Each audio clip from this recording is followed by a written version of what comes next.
Hello and welcome to another Moments with the Master.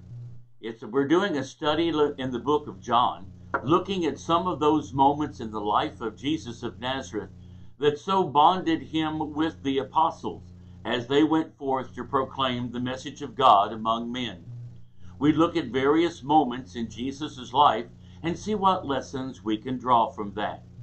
In John chapter 2, Jesus is now moving on toward Jerusalem, because he has called a few of the apostles to walk with him, and I am sure they were absolutely taken with the charismatic personality that he had. He was a man that was fun to be around, I'm sure. He was a man who taught them profound things, and recently they had just witnessed the astounding miracle of him changing water into wine. But following this, Jesus briefly went by Capernaum and then headed down to Jerusalem because it was time for the Passover. This would have been the first Passover feast that was observed after Jesus began his personal ministry. He makes the journey down to Jerusalem with his apostles accompanying him, but he's very dismayed at what he sees. He witnesses the actions at the temple and realizes with great sorrow that this is not the way things should be. He sees basically a marketplace set up in the grounds of the temple. Here was a place for buying and selling, and it would be traced back eventually, Josephus tells us, that this was referred to as the shambles of Annas. In other words, Annas and Caiaphas, the religious leaders of the time, were making a great deal of money off of the buying and selling and the money changing that went on at the temple during the time of the Passover. Jesus could not abide by this profaning of such a sacred place and taking spiritual things and making them a business enterprise.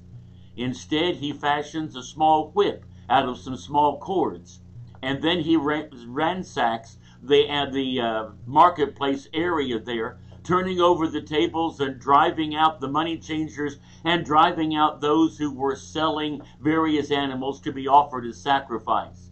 He said over in verse 14 of John chapter 2, he found in the temple those that sold oxen and sheep and doves and the changers of money sitting. And when he had made a scourge of small cords, he drove them out of the temple, and the sheep and the oxen, and poured out the changers' money, and overthrew their tables. And said unto them that sold doves, take these things hence, make not my Father's house a house of merchandise. The apostles remembered a prophecy from old, how that sometimes zeal would get the best of one, and that they would indeed act out on that zeal, defending causes that were right.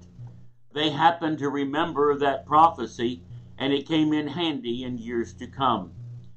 But Jesus was questioned by some of the religious leaders in town, wanting to know by what authority he would do these things. What right do you have? What sign can you show us that you are some person in authority?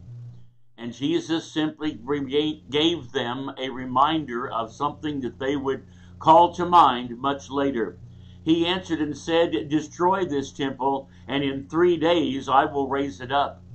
Then said the Jews, 46 years was this temple in building, and wilt thou rear it up in 3 days? But Jesus spake of the temple of his body. Wherefore, when he was risen from the dead, his disciples remembered that he had said this unto them, and they believed the scripture and the word which Jesus had said. Jesus continued on in the city of Jerusalem during this time of Passover. It says, when he was in Jerusalem at the Passover in the feast day, that many believed in his name when they saw the miracles which he did. Jesus at this time did not go through a full explanation to the people that he was the Son of God, that he was here to turn men to God and to turn them from their sins. He was simply laying the foundational groundwork for what would be a couple of more years of personal ministry. But he had a profound effect upon the people that were there in town. The individuals that had come for the normal Passover activities saw now a master teacher who moved and spoke with authority, who was dramatic in making his case, and they began to take note. Jesus of Nazareth was remarkable. The apostles were glad to stand beside him, to witness what he did, to uphold his hands in what he did, and to feed upon the teachings that he could give. I wish we could see men today have that same hungering and thirsting, to want to follow Jesus and to listen to all of the things that he has for us to learn. Jesus indeed was remarkable, and this is but just the beginning of a remarkable period of ministry that would change the world forever. We hope that you'll want to learn more about Jesus of Nazareth, and we invite you to attend the local Church of Christ near you, that you may come to a better understanding of the Master, Jesus of Nazareth.